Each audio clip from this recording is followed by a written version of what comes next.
Happy New Year. Here we are in January of 2023. And there's a general consensus out there that mortgage rates are going to improve in 2023. It's my goal in this video to explain the why behind that consensus and also give you some numbers anticipating how much we think mortgage rates may improve by. Now, keep in mind, this is an outlook, this is a forecast. There's no guarantees this will come through, but I hope you find it valuable for your business. And of course, you're welcome to share this with your clients. So here's my mortgage rate outlook for 2023. Whenever we think about mortgage rates changing in the future, I look at inflation. And here's a chart that shows why. As inflation moves, mortgage rates tend to follow suit. This was the pattern we saw back in the late 70s, early 80s. The blue area represents the pace of inflation. You can see inflation spiked, and a year or two later, mortgage rates spiked as well. As inflation numbers improved into the early 80s, mortgage rates came down as well. Now, fast forward to current day here, and you can see that inflation began to spike in 2021. It wasn't until the second half of 2022 that mortgage rates increased.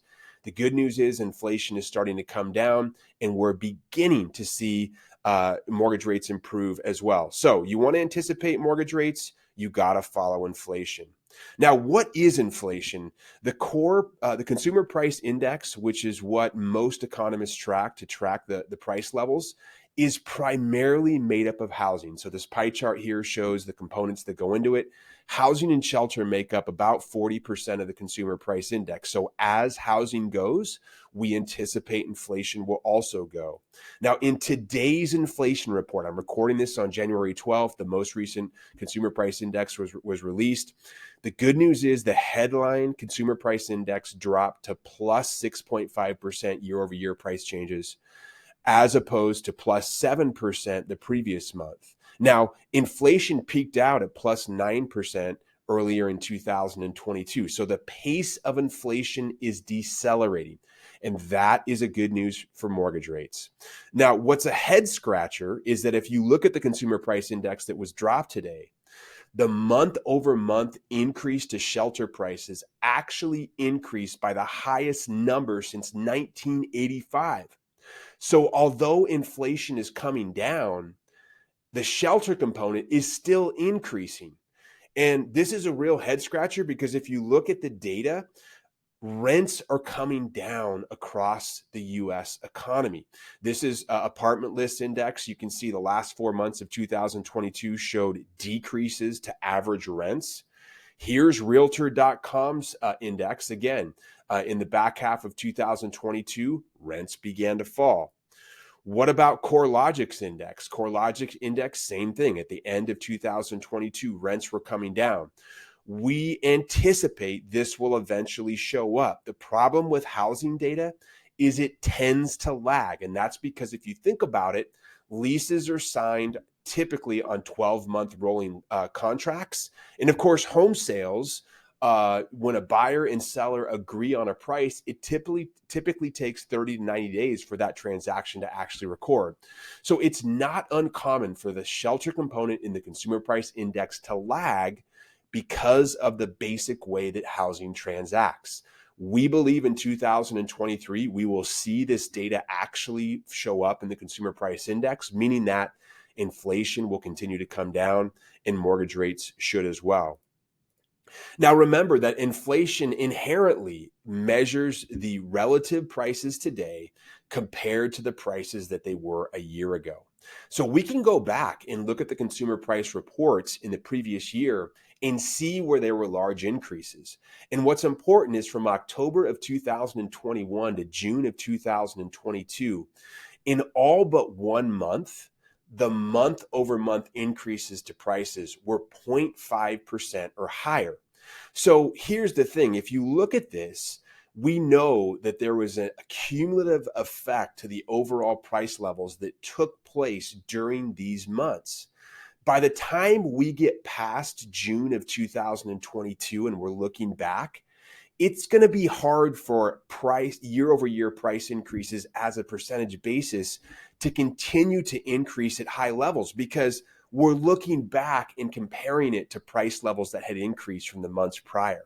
So naturally, once we get into the second half of 2023, we should see inflation come down simply because we're comparing it to the cumulative price pressure that happened in the first part of 2022.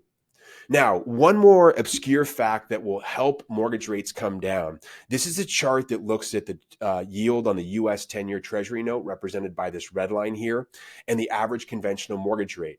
Now, you can see, generally speaking, as the yield on the US 10-year Treasury note changes, mortgage rates tend to follow in lockstep. However, we can measure the spread between these two numbers. The spread is when you take the average conventional mortgage rate and you subtract the yield on the US 10-year Treasury note.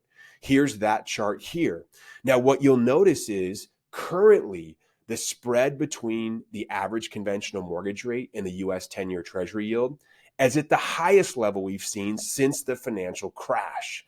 This is an abnormal number. Typically, the spread is between 3 and 4%, and we're over 4.5% now. Now, why is this? This is pretty obscure, but you have to understand when you look at a mortgage, there's two components. There's the ownership. So there is a financial institution, a bank, an investment fund that owns the mortgage and has the right to the interest paid by the borrower. However, there's also a mortgage servicing contract. So think of the company that you make your mortgage payments to each and every month. They receive a fee each and every month from the owner of the mortgage to be the party that actually collects the mortgage payments from the homeowner and distribute it to the owner. And that fee is typically based on how long the duration of the mortgage is expected to last. Well, when mortgage rates increase so drastically, like they did at the end of 2022, not many people think these mortgages are going to last very long. Why? Because most people think mortgage rates are going to come back down, which means those homeowners are going to refinance the mortgage. And so the expected shelf life of the mortgages that were originated in the back half of 2022 are relatively short. And therefore, the parties that are servicing those notes don't have a lot of value in the servicing contract. So what happens in periods like that is that interest rates increase faster than the yield on the US 10-year Treasury note because the bank is having to effectively pay more to have that mortgage serviced, all right? And so the borrowers end up paying it reflective in higher interest rates. Now, as mortgage rates come back down, then mortgage servicing companies will not have to be paid quite as much, and mortgage rates should fall faster than the US 10-year Treasury note. So we have those tailwinds to look ahead. Now, other topics that consumers should be aware of. Listen, the Fed is going to continue to hike. They have their next meeting at the end of January. Right now, the financial markets think the Fed will hike by 0.25%. And we are expecting a job loss recession later on in 2023, which tends to be favorable for interest rates. So let's wrap it all up and put it together. Here's my outlook for mortgage rates in 2023. First, the impact of the consumer price index, which will be favorable because of the lag in shelter costs. I think that's going to help mortgage rates improve by about 0.5%. What about the forecasted impact of the natural decline? So again, simply just comparing prices today to the cumulative increase in prices that took place in the first part of 2022. I think that's going to lend another 0.25% improvement. And then the mortgage servicing contract, the value of that contract extending because note rates come down, I think that's going to be about 0.75% to mortgage rates. So all in all, I expect mortgage rates in 2023 to improve anywhere from about 1.25 to 1.75. I believe we could see mortgage rates in the as low as the high 4s and low 5s. Now, again, this is a forecast, no guarantees, but I hope you find it helpful. Thank you so much for watching, and Happy New Year.